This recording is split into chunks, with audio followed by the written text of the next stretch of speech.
Hi, this is Brandie Mathison-Klein with the Mathison-Klein Group at Keller Williams Realty. And today we are going to be talking about how to have a successful closing.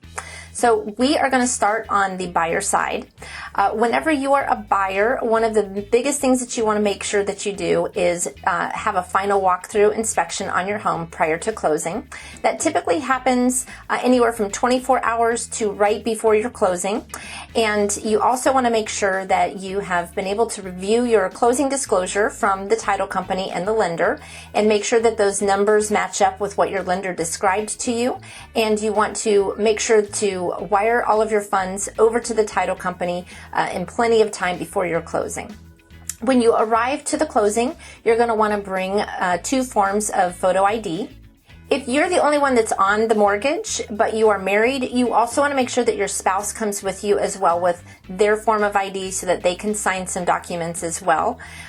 So your closing process is going to take about an hour, and you're going to sign all of your documents. Then likely the seller is going to come in and sign some of their documents. And then your loan is going to have to get what's called a funding number. So that takes a little bit of time for the lender to look back through all of your documents, make sure everything was signed okay, and then they're able to provide a funding number, and then you're able to get the keys and move into your new home. So if you're a seller, you are going to want to make sure that you are moved out of the house within 24 hours before your closing date to allow time for the buyer to do their final walkthrough.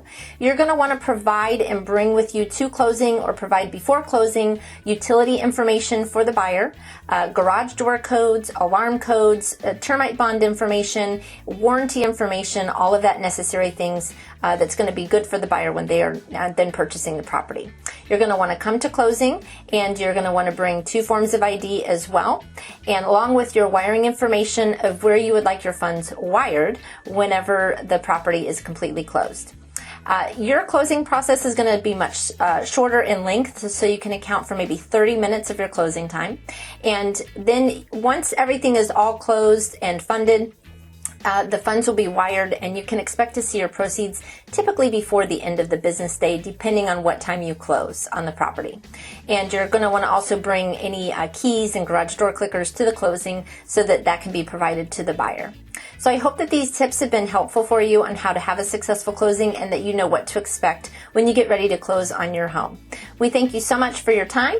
We hope that you're having a great day. If you've got any real estate questions or ideas for video topics, please feel free to email us or shoot us a text message, and we'd be happy to entertain those topics. Once again, this is Brandie Mathison-Klein with the Mathison-Klein Group at Keller Williams Realty. Thank you so much and have a God bless day.